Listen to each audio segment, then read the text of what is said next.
오늘 우리에게 주시는 하나님 말씀은 로마서 1장 13절에서 17절까지 말씀입니다. 한 절씩 교독하시고 마지막 17절은 합독하시겠습니다.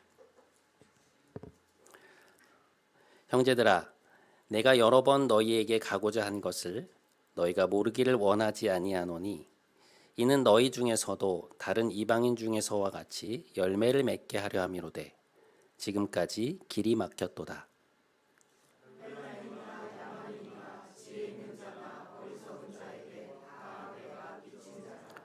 그러므로 나는 할 수 있는 대로 로마에 있는 너희에게도 복음 전하기를 원하노라.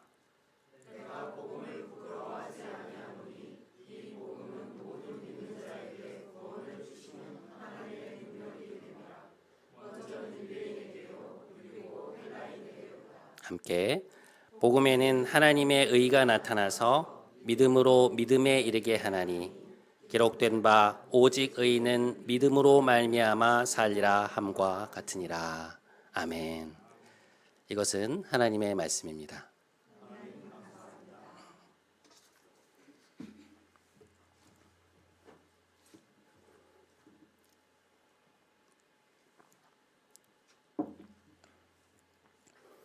지난주 로마 교회에 자신과 이제 복음에 대해서 설명을 했던 바울은 본격적인 이야기를 이제 시작하고 있습니다. 그 중에 눈에 띄는 것은 오늘 본문 13절과 14절의 말씀인데요. 이렇게 되어 있습니다. 형제들아, 내가 여러 번 너희에게 가고자 한 것을 너희가 모르기를 원하지 아니하노니 이는 너희 중에서도 다른 이방인 중에서와 같이 열매를 맺게 하려 함이로되 지금까지 길이 막혔도다. 헬라인이나 야만인이나 지혜 있는 자나 어리석은 자에게 다 내가 빚진 자라. 바울은 자신이 로마 교회를 여러 번 방문하고 싶어 했음을 말하고 있습니다. 그 목적은 무엇이었는가? 그들 안에 열매를 맺기 원했다라는 말을 하고 있는데요. 복음에 대해 함께 나누면서 로마의 성도들이 이제 더 깊은 차원의 신앙으로 들어가기를 바랬다라는 그러한 의미이겠죠. 이 말 속에서 우리는 두 가지 차원을 생각해 볼 수 있는데요. 첫 번째는 바울은 복음을 단순히 예수님을 믿고 천국에 가는 것이라는 그런 축소된 방식으로 이해하고 있지 않았다는 것입니다. 이미 로마의 성도들은 예수님을 믿고 있는 사람들이잖아요. 그들을 만나서 오늘 죽어도 천국에 갈 확신이 있느냐, 그런 질문을 해보려는 게 아니었다는 것이죠. 그러니까 바울은 복음이라는 것을 우리가 살아가는 삶의 전 과정에서 그 전반에 끊임없이 영향을 미치는 것으로 보고 있다는 것을 우리는 알 수 있습니다. 또 하나 눈에 띄는 것은 헬라인이나 이방인이나 지혜 있는 자나 어리석은 자 모두에게 내가 빚진 자다라는 표현입니다. 이 말은 무슨 뜻일까? 바울이 사람들에게 돈을 빌린 게 아니지 않습니까? 그러니 빚진 자의 부담을 가질 필요는 없는 것이죠. 그런데 왜 그는 14절 말씀에서 자신이 모든 이들에게 빚을 진 자의 심정을 갖고 있다라고 말하는가? 이것을 알기 위해서 우리는 빚을 졌다는 것에 두 가지 케이스를 좀 생각해 볼 필요가 있습니다. 그 하나는 조금 전 말씀드렸던 것처럼 우리가 어떤 사람에게 직접 돈을 빌린 경우이죠. 그 경우에는 당연히 그 사람에게 빚을 지고 있기 때문에 이제 갚아야 한다는 부담이 있을 텐데요. 이것과 관련된 또 한 가지의 경우는 누군가 우리에게 그 사람이 아닌 다른 사람에게 무엇인가를 전해달라고 부탁을 한 경우입니다. 예를 들어서 어떤 친구가 이제 해외로 이민을 가면서 우리에게 내가 그 친구한테 꼭 전해줘야 하는 물건인데 시간이 없어서 못 만나고 가니까 네가 좀 전해줘라고 간곡히 부탁을 하고 떠났다고 한번 생각을 해보시죠. 그럼 우리 마음이 어떨까요? 그 물건을 그 사람에게 전해주어야 한다는 마음의 부담이 있지 않겠습니까? 길을 가다가도 그거 전해줘야 되는데 전해줬냐고 연락 오면 어떡하지? 그런 마음의 부담이 있을 거 아니에요. 그러니까 그 당사자에게 그것을 직접 전해주기까지는 마치 우리가 이 사람에게 빚을 지고 있는 것처럼 마음의 부담이 있다는 것이죠. 사도 바울이 14절에서 말하는 빚진 자의 심정이라는 것은 그러한 것입니다. 그는 하나님께 복음을 위탁받았기 때문에 하나님이 주신 복음을 세상에 전하라고 위임을 받았기 때문에 그것을 반드시 나누어야 한다는 마음의 부담이 있었다는 것입니다. 그를 만나는 모든 사람에게 복음을 위탁받은 자로서의 선한 부담감을 느끼고 있었다는 것이죠. 그것은 단순히 예수를 믿고 천국에 가자는 얘기가 아니라 창조자이신 하나님과 피조물인 인간의 관계, 죄로 인해 어긋난 그 관계가 어떻게 회복될 수 있으며 또 그 회복된 관계 안에서 우리는 어떻게 살아가야 하는가에 대한 그러한 이야기였습니다. 그만큼 그는 복음을 총체적으로 이해하고 있었던 것이죠. 천국에 들어가기 위한 조건이 아니라 우리의 삶을 변화시키는 하나의 구원의 이야기로 이해하고 있었던 것입니다. 바로 그 이유 때문에 그는 로마의 성도들을 방문하기 원한다는 것이죠. 자, 오늘 본문 15절과 16절 말씀. 그러므로 나는 할 수 있는 대로 로마에 있는 너희에게도 복음 전하기를 원하노라. 내가 복음을 부끄러워하지 아니하노니 이 복음은 모든 믿는 자에게 구원을 주시는 하나님의 능력이 됨이라. 자, 여기에서 우리가 주목하게 되는 표현은 내가 복음을 부끄러워하지 않는다라는 그의 표현입니다. 생각해 보면 상당히 흥미로운 이야기인데요. 바울이 복음을 부끄러워할 리가 없지 않습니까? 만일 그렇다면 십수년간 어떻게 터키의 그 수많은 지역과 그리스 전역에 복음을 전하며 다녔겠어요. 그런데 지금 그가 그런 말을 하고 있다는 것이죠. 이것은 사도 바울이 우리에게는 언제나 이러한 유혹이 찾아올 수 있다는 것을 알고 있었다는 것을 뜻합니다. 그가 고린도 교회의 교인들에게 보낸 고린도 전서를 보면 이런 말이 나옵니다. 고린도 전서 1장 22절과 23절 말씀. 유대인은 표적을 구하고 헬라인은 지혜를 찾으나 우리는 십자가에 못 박힌 그리스도를 전하니 유대인에게는 거리끼는 것이요 이방인에게는 미련한 것이로되. 여러분, 복음은 무엇에 관한 것입니까? 십자가에 달리신 그리스도에 관한 것이죠. 복음에 대한 이야기를 나누면서 예수님의 십자가에 대한 이야기를 빼놓을 수는 없는 것이잖아요. 그것이 하나님이 우리를 위해서 이루신 일의 핵심이니까요. 그런데 유대인들은 나무에 달려서 죽은 사람은 하나님의 저주를 받은 사람이라고 생각했습니다. 신명기 21장 23절에 보면 나무에 달린 자는 하나님께 저주를 받은 사람이다. 이제 그런 말씀이 나오거든요. 그러니까 하나님이 축복하신 사람이 아니라는 거예요. 결코 그렇게 될 수 없다는 것이죠. 그런데 예수님은 어떠했습니까? 나무에 달려 돌아가셨잖아요. 십자가는 나무거든요. 그 사실이 유대인들에게는 걸림돌이 된 것입니다. 그러니까 메시아가 나무에서 죽을 수는 없다는 거예요. 메시아는 하나님이 보내신 영광의 왕인데 어떻게 그렇게 비참한 죽음을 맞이하느냐. 그러니 예수님을 구원자로 받아들이지 못하겠다는 것이죠. 예수님의 십자가가 그들에게는 거리끼는 것이었습니다. 한편 1세기 로마 시대를 살아가던 사람들은 당시 유행하던 철학에 많은 영향을 받고 있었습니다. 당시에 큰 영향을 끼치던 철학 중에 하나가 스토아 철학인데요. 이 스토아 철학이라는 것은 뭔가 하면 그러니까 이 세상을 움직이는 어떤 하늘의 법칙이 있는데 인간은 그것을 거스를 수 없다는 거예요. 그들은 그것을 인격적인 신으로는 생각하지 않았지만 분명 하늘에는 정해진 뜻이 있다고 생각했습니다. 그러니까 인간에게는 운명과 같은 것이죠. 근데 그것을 거슬러 살려고 할 때 오히려 고통이 찾아오기 때문에 지혜로운 삶이라는 것은 뭐냐? 그 하늘의 법칙을 깨닫고 그것에 나의 삶을 맞추며 살아야 한다. 그럴 때 우리는 마음의 평정을 유지하며 살 수 있다고 가르쳤어요. 그러니까 우리의 이성으로 그 법칙을 찾아내고 그 로고스에 우리의 삶을 맞추어 살아갈 때 최대한 고통을 덜 느끼며 살 수 있다는 것이었습니다.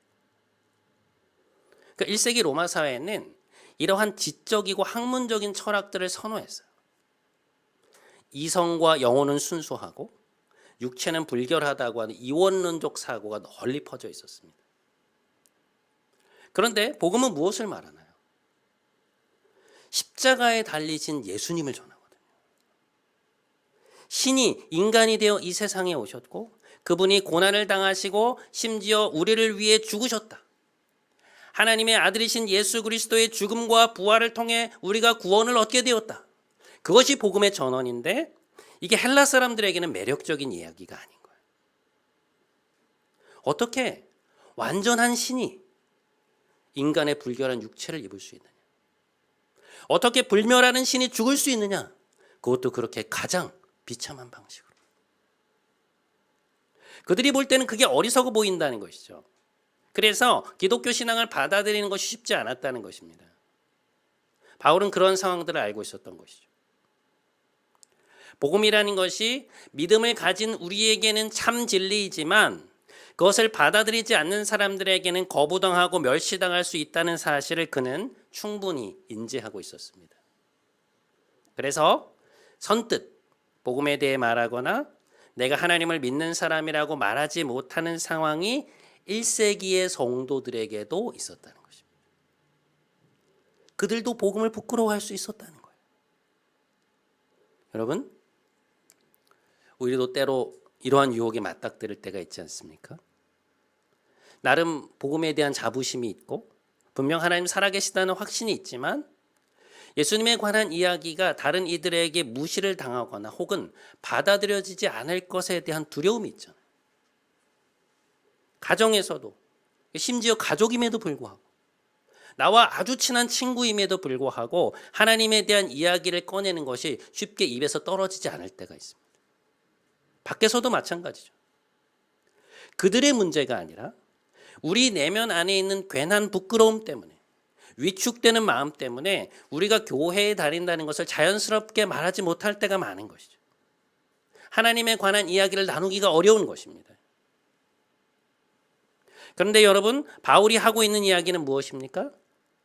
자신은 복음을 부끄러워하지 않는다는 거예요. 왜 그런가? 왜 그는 복음을 부끄러워하지 않고 자랑스러워하는가? 오늘 본문 16절 하반절에 그 내용이 나오는데요. 우리 한번 이 말씀 같이 읽겠습니다. 괄호는 읽지 않고 함께 읽겠습니다. 시작. 이 복음은 모든 믿는 자에게 구원을 주시는 하나님의 능력이 됨이라. 먼저는 유대인에게요, 그리고 헬라인에게로다. 바울이 복음을 부끄러워하지 않는 이유는 복음이야말로 진정한 하나님의 능력이 나타나는 곳이기 때문에 그렇습니다. 이 능력이라는 말은 이제 헬라어로 디나미스라는 단어인데요. 강력한 파워를 의미하는 단어입니다. 그 영어에 다이너마이트라는 단어가 있죠. 그 다이너마이트가 이 디나미스에서 파생된 단어예요. 그러니까 복음 안에는 하나님을 믿는 자들, 곧 그리스도를 자신의 삶에 받아들인 자들을 구원하시는, 변화시키시는 하나님의 디나미스, 곧 강력한 파워가 나타난다는 것이죠. 사람을 구원하는 데 있어서 그 무엇도 복음을 능가할 수는 없다는 것입니다. 오직 복음만이 그 일을 할 수 있다는 거예요. 여러분, 우리가 상담을 통해서 우리 마음에 자리하고 있는 어떤 상처나 트라우마를 발견했다고 한번 생각을 해보시죠. 그간 깨닫지 못했던 그러한 부분을 발견하는 것은 너무나 중요한 일이지만 잠재되어 있던 상처를 알았다고 해서 그것이 극복되는 것은 아니죠. 우리 안에 누군가를 미워하는 마음이 있다는 걸 알았다고 해서 그 사람을 미워하지 않게 되나요? 내가 이 상처를 극복해야지. 이 트라우마를 극복해야지. 그렇게 생각한다고 해서 우리의 힘으로 쉽게 극복이 되는 게 아니지 않습니까? 나의 이러한 면을 고쳐야지. 쉽게 화내지 말아야지. 작은 일에 걱정하지 말아야지. 우리가 결심을 한다고 해서 우리 성품의 변화가 일어나는 것이 아니라는 것이죠. 우리가 우리 자신 혹은 내 약점에 대해서 잘 알고 있다는 것과 그것을 극복하는 문제, 변화되는 문제는 별개의 것이라는 것입니다.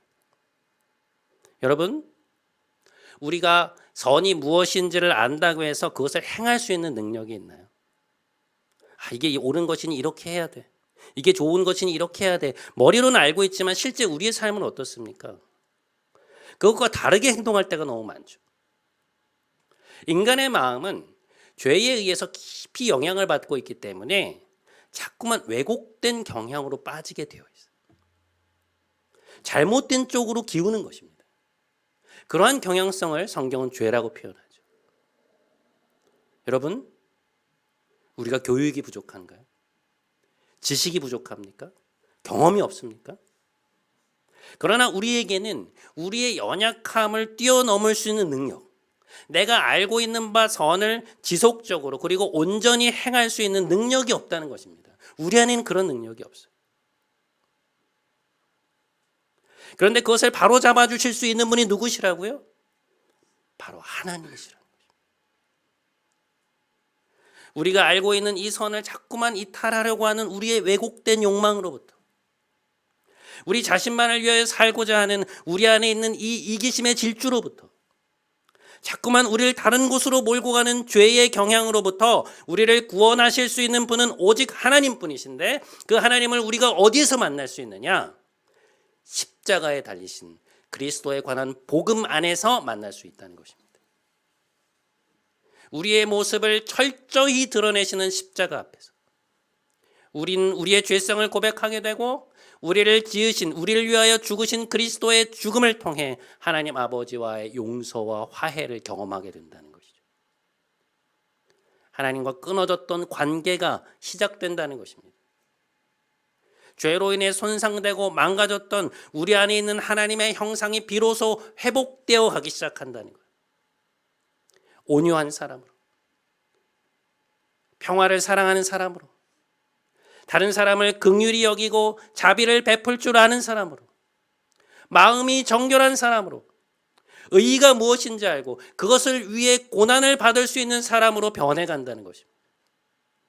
마음에는 겸손과 평안이 있고 악을 악으로 갚는 것이 아니라 상대를 용서할 수 있는 사람으로 변해간다는 거예요. 복음 안에서 그리스도를 받아들인 사람들은 그렇게 변화되어 갈 수 있다는 거예요. 왜냐? 복음을 통해 우리 안에 거하시는 하나님께서 우리에게 그러한 능력을 주시기 때문입니다. 여러분, 그러한 일이 우리의 힘으로 가능합니까? 누군가 나를 향해 눈만 한번 흘겨도, 말 한마디만 잘못해도 그걸 마음에 품고 그 사람을 끊임없이 미워하는 우리가 어떻게 용서의 사람이 될 수 있습니까? 어떻게 우리가 우리 자신을 넘어 다른 이들을 긍휼히 여길 줄 알고 그들을 향해 인내하며 그들을 사랑하는 방식으로 살아갈 수 있나요? 어떻게 우리가 온유해 줄 수 있나요? 어떻게 평화를 사랑하고 그것을 삶에서 지속적으로 추구하는 사람이 될 수 있습니까? 나의 의의를 드러내는 것보다, 내가 높아지는 것보다 어떻게 하나님의 영광을 더 소중히 여길 줄 아는 사람이 될 수 있냐는 것입니다. 그게 우리의 결심만으로 가능한 일인가요? 불가능하죠. 그런데 복음 안에서는 가능하다는 것입니다. 왜냐? 복음을 통해 우리와의 관계를 시작하신 하나님이 우리 안에 거하시며 우리에게 그분의 능력, 그 디나미스를 주시기 때문에, 그것은 누구도 예외 없이 모든 사람에게 필요한 일이라는 것. 그 누구도 복음이 없이는 의로워질 수 없습니다. 그렇다면 우리는 그 복음 안에서 어떻게 변화되어 가는가? 그 구체적인 양상은 어떠한 것이냐? 사도 바울이 말하는 그 다음 말씀을 좀 살펴볼 필요가 있습니다. 자, 오늘 본문 17절 말씀 우리 한 목소리로 함께 읽겠습니다. 자, 시작. 복음에는 하나님의 의가 나타나서 믿음으로 믿음에 이르게 하나니 기록된 바 오직 의인은 믿음으로 말미암아 살리라 함과 같으니라. 자, 여러분, 지금 바울이 복음을 어떻게 설명하고 있는지를 한번 보세요. 예수 그리스도를 통해 우리에게 나타난 복음 안에는 우리를 구원하시는 하나님의 의로움이 나타나는데, 곧 우리를 변화시키시고 바로잡으시는 그분의 능력이 나타나는데, 그 구체적인 내용이 무엇이냐?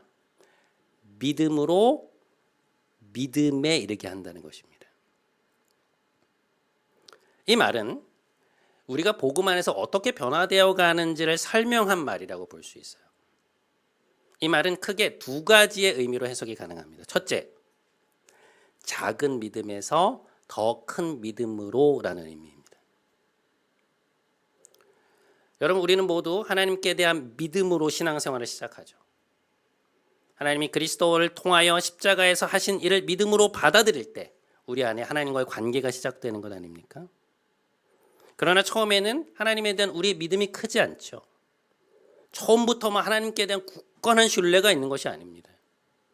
그러니까 믿음이라는 것은 어느 순간 득도해서 깊어지는 것이 아니라 하나님을 계속 체험해 가면서 그분에 대한 우리의 신뢰가 커져가는 것입니다. 우리 자신을 점점 그분의 손에 내어 맡기는 가운데 우리 안에 변화가 일어난다는 것이죠. 마태복음 17장에 보면 예수님이 변화산에 올라가시면서 자리를 비우신 사이에 한 아버지가 간질을 앓고 있는 아들을 제자들에게 데려오는 장면이 나옵니다. 그런데 제자들이 그 아이를 고치지 못해요. 그래서 사람들은 막 웅성거리고 예수님이 내려오시자마자 그 아버지가 예수님께 달려가서 호소를 하는 장면이 나옵니다. 주님께서 그 아이를 고쳐서 돌려보내신 이후에 제자들이 예수님께 나와서 묻습니다. 주님, 저희는 왜 그 아이를 고치지 못했을까요? 그때 주님이 이렇게 대답을 하세요. 너희의 믿음이 작은 까닭이다. 주님은 그들에게 믿음이 부족하다고 말씀하십니다. 이것은 능력의 문제가 아니라 하나님을 향한 신뢰와 믿음의 문제다라고 말씀을 하시는 거예요. 그런데 그러던 제자들이 예수님의 죽음, 부활, 성령의 강림을 체험한 이후에 사도행전에 보면 완전히 다른 사람들로 변화가 됩니다. 복음서에 보면 그렇게 연약한 모습을 보이던 제자들이 사도행전에 가면 성품도 훨씬 굳건해지고요. 훨씬 담대해지고 의를 위하여 핍박을 받을 줄 알게 됩니다. 내면이 변해 있어요. 그러면서 사람들의 병을 낫게 하고 표적과 기사를 보이는 것을 우리는 사도행전 안에서 보게 됩니다. 굉장히 많은 기질적 약점, 인간적 약점을 가지고 있던 그들이 하나님 안에서 변화가 된 거예요. 하나님께 대한 믿음과 신뢰가 쌓이고 그분의 손에 자신들을 의탁하면서 그들 안에 변화가 일어난 것입니다. 그러한 모습이 작은 믿음으로 큰 믿음에 이른다는 말 속에 포함되어 있는 이야기입니다. 자, 또 하나 예를 들어보면 아브라함의 예를 들 수 있는데요. 그는 갈대아 지방의 우르라고 하는 그의 고향에서 처음 하나님의 부름을 받았을 때 그는 하나님에 대해 거의 알지 못하는 사람이었습니다. 그때 관계가 처음으로 시작이 된 거예요. 그래서 아브라함 이야기의 앞부분을 보면 이 사람이 조금만 어려운 일이 생겨도 굉장히 쉽게 흔들립니다. 그러니까 하나님께 묻지 않고 자기 방식으로 자꾸 헤쳐나가려고 그래요. 약속하셨던 자전을 빨리 주시지 않는 것 때문에 하나님께 자주 실망하고 원망을 토로합니다. 그러니까 인간적인 연약함을 보여요. 기질적으로 굉장히 우유부단한 사람이었거든요. 그런데 그가 자신의 인생 속에서 믿음을 가지고 하나님을 계속 체험하고 마주하는 가운데 마지막에 가잖아요. 이 사람이 변합니다. 100세에 낳은 이삭을 갑자기 바치라고 하시는 하나님의 명령 앞에 그걸 주저없이 따릅니다. 말씀이 들려온 다음 날 바로 산으로 출발해요. 그의 믿음이 처음에 비해서 얼마나 커져 있었는가를 어떻게 알 수 있냐면 자식을 번제로 드리기 위해서 산으로 올라가는 그 창세기 22장에서 이삭이 이렇게 묻습니다. 아버지, 불과 나무는 있는데 번제할 어린 양은 어디 있습니까? 이삭도 예배를 많이 들어봤으니 알 거 아니에요. 그러자 아브라함이 이렇게 대답합니다. 아들아, 번제할 어린 양은 하나님이 자기를 위하여 친히 준비하시리라. 그는 불가능한 상황 속에서 이삭을 주신 분도 하나님이었기 때문에 하나님이 분명 모든 것을 책임지시리라는 믿음을 갖고 있었던 것입니다. 그 믿음을 가지고 하나님의 명령을 따라 아들을 바치려고 하는 그 순간 하나님은 그의 믿음대로 예비되어 있던 수렴소 한 마리를 준비해 주시죠. 그래서 그 장소의 이름이 어떻게 됩니까? 여호와 이레. 여호와께서 준비하신다라는 뜻을 가진 장소가 되는 것입니다. 아브라함의 삶 역시 우리가 어떻게 믿음으로 믿음에 이르게 되는가를 잘 보여주는 예예요. 그러니까 이 사람들에게 애초에 믿음이 없었다면 결코 변화될 수 없었을 텐데 그들 안에 믿음이 시작된 결과 하나님과의 관계가 시작된 결과 점점 자신들의 기질적 약점과 인간적 연약함을 극복하고 훨씬 더 성숙한 사람으로 변해갔다는 것입니다. 그러니까 하나님이 우리를 변화시키는 방식이 어떤 것인지를 보여주는 이야기들이에요.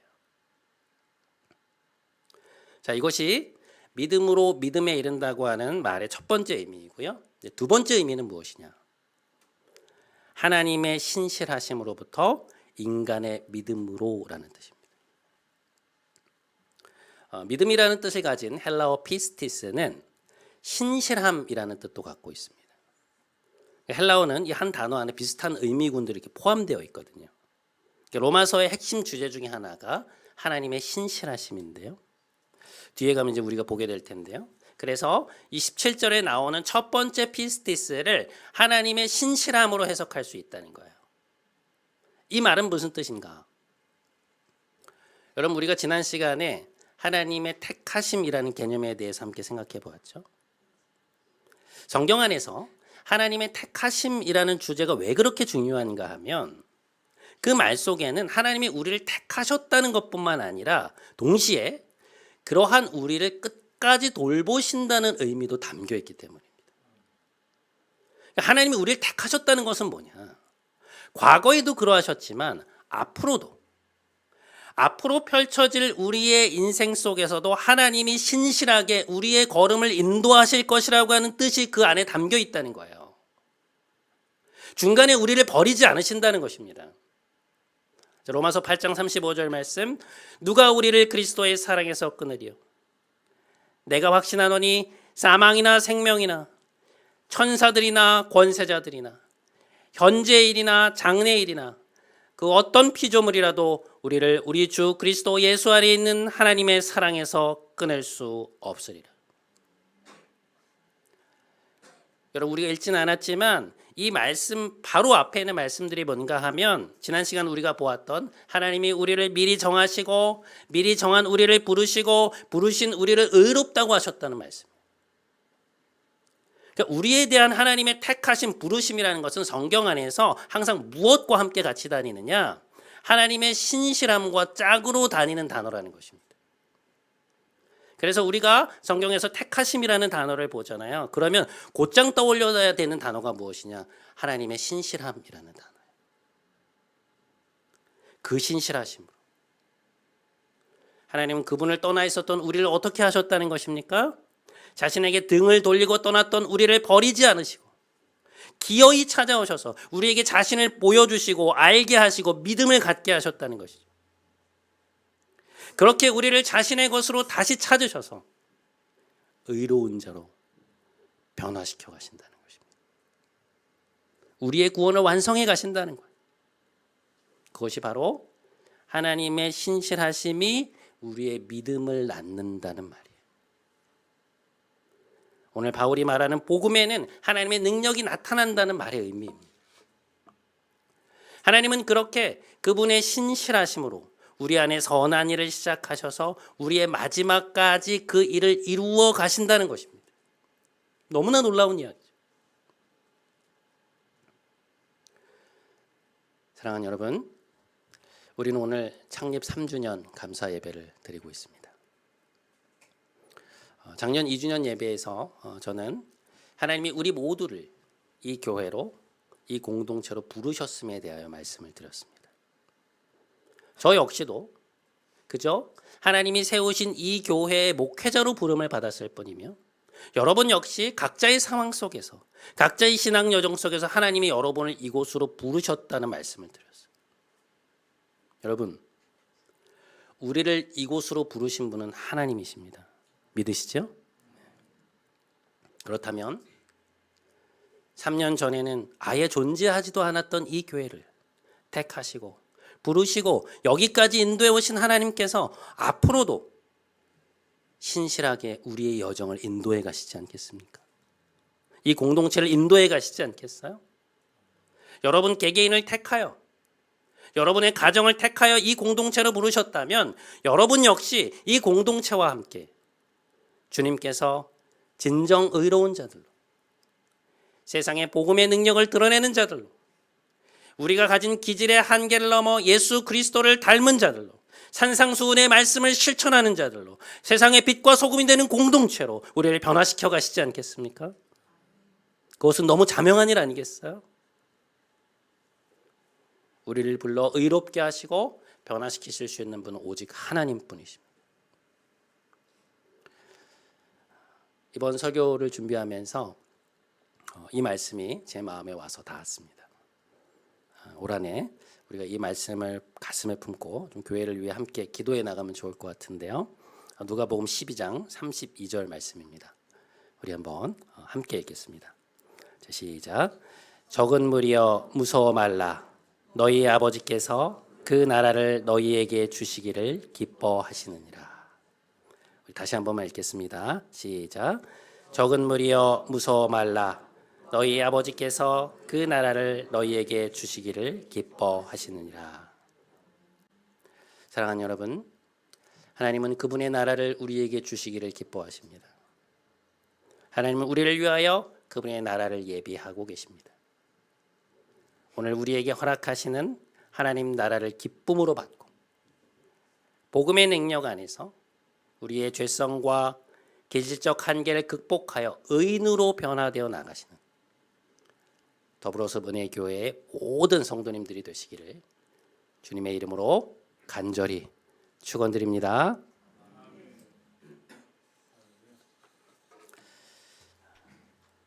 우리 오늘 이 찬양 함께 했으면 좋겠습니다. 전능하신 나의 주 하나님은 이라는 찬양인데요.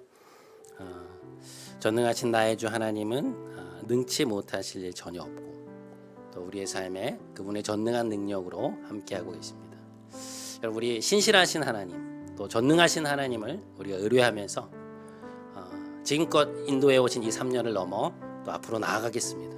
우리 삶에 때로 찾아오는 고난과 어려움들을 넘어 앞으로 나아가겠습니다. 우리 그 결단을 함께 찬양하며 했으면 좋겠습니다. 함께 찬양하시겠습니다.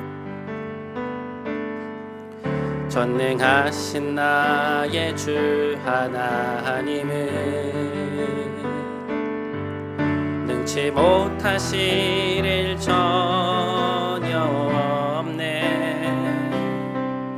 우리의 모든 간구도 우리의 모든 생각도 우리의 모든 꿈과 모든 소망도 신실하신 나의 주 하나님은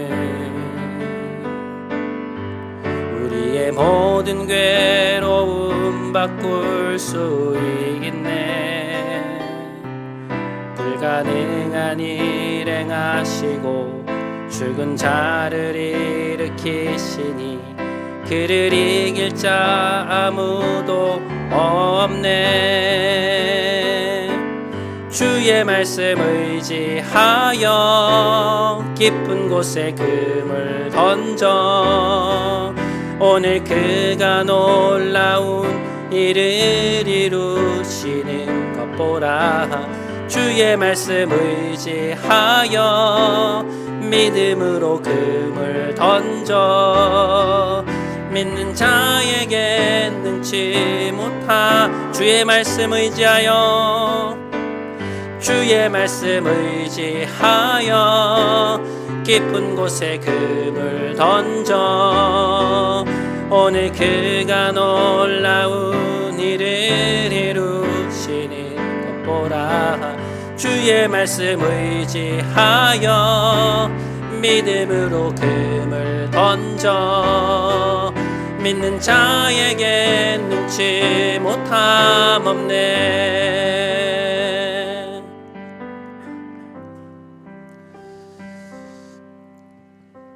사랑하는 여러분, 복음에는 우리를 구원하시는 하나님의 능력이 있습니다. 복음은 우리의 자기중심성을 보게 하며 우리를 하나님과 대면하게 만듭니다. 복음은 우리를 회개케 하여 하나님과 어긋났던 관계를 회복하게 해줍니다. 복음 안에서 우리는 의로워질 수 있고 변화될 수 있습니다. 이 시간 함께 기도하기 원합니다. 우리 안에 계신 주님, 주님의 능력으로 주의 전능하심으로 우리를 변화시켜 주옵소서. 우리를 의의 길로 인도하시고 선을 향한 열망과 그것을 행할 수 있는 힘을 허락하사 우리의 죄성과 연약함을 넘어 변화된 삶을 살아갈 수 있게 하여 주옵소서. 우리 이 기도 제목 가지고 함께 하나님 앞에 나아가도록 하겠습니다. 함께 기도하겠습니다. 하나님 아버지 감사합니다.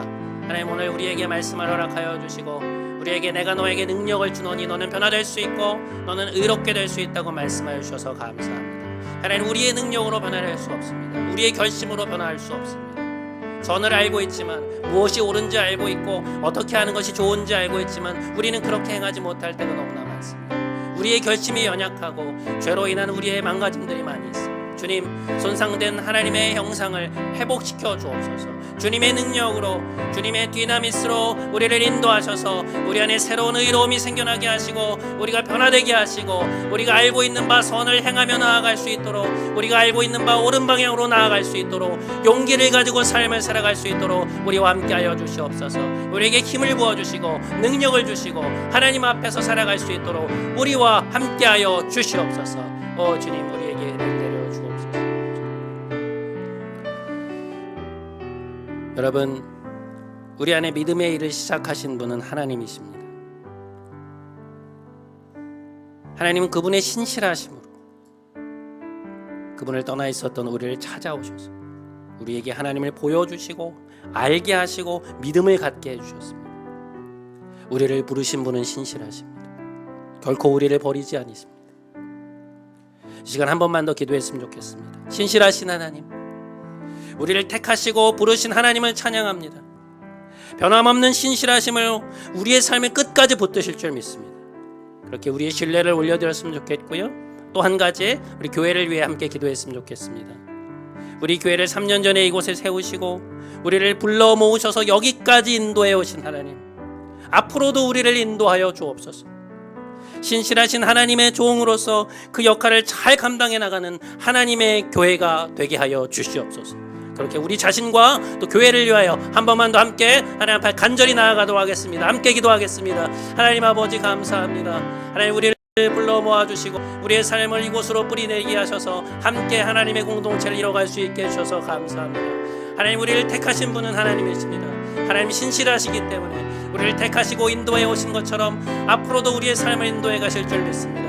때때로 우리 삶에 장애물이 나타나는 것 같고 때때로 우리 삶에 낙심이 되는 일들이 있고 때때로 우리가 원하는 대로 되지 않는 것처럼 보일지라도 그러나 하나님이 우리를 붙잡고 인도하시는 그 신실하심 때문에 우리는 무너지지 않고 낙심하지 않고 좌절하지 않음을 믿습니다. 하나님 아버지, 다시금 이 장애물들을 넘어 우리 앞에 놓여진 이것들을 넘어 나아갈 수 있도록 하여 주시며 우리 교회가 하나님 앞에서 함께 하나님을 사랑하는 마음으로 나아갈 수 있도록 도와주시옵소서.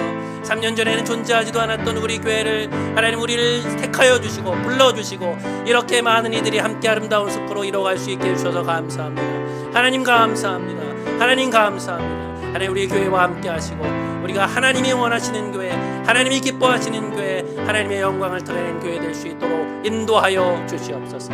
오 주님 우리와 함께 하소서. 오 주님 우리와 함께 하여 주옵소서.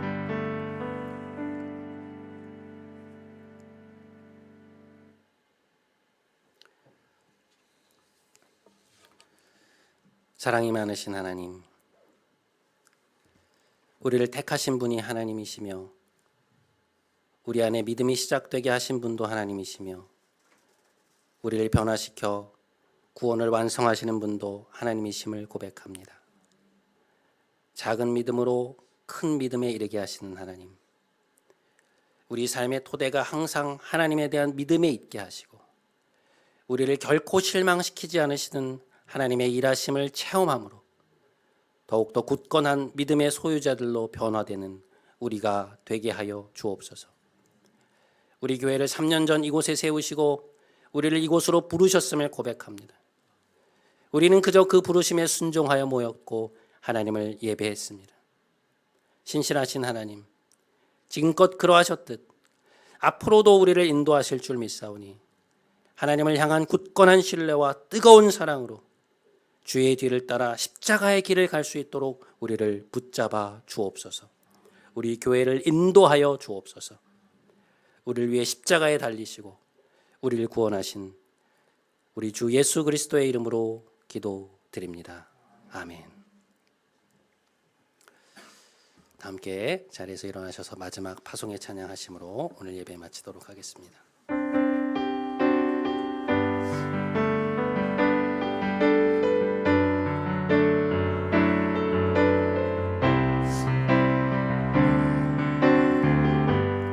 하늘의 문을 여소서 하늘의 문을 여소서 이곳을 주목하소서 주를 향한 노래가 꺼지지 않으니 하늘을 열고 보소서 이곳에 임재하소서 주님을 기다립니다. 하늘의 향기가 하늘에 닿으니 주여 임재하여 주소서 이곳에 오셔서 이곳에 앉으소서 이곳에서 드리는 예배를 받으소서 주님의 이름이 주님의 이름만이 오직 주의 이름만 이곳에 있습니다. 이곳에 오셔서 이곳에 앉으소서 이곳에서 드리는 예배를 받으소서 주님의 이름이 주님의 이름만이 오직 주의 이름만 이곳에 있습니다.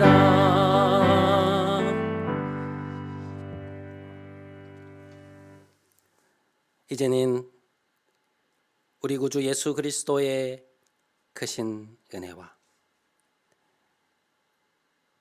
하나님 아버지의 놀라우신 사랑과 보혜사 성령님의 감동, 감화, 인도 충만케 하심이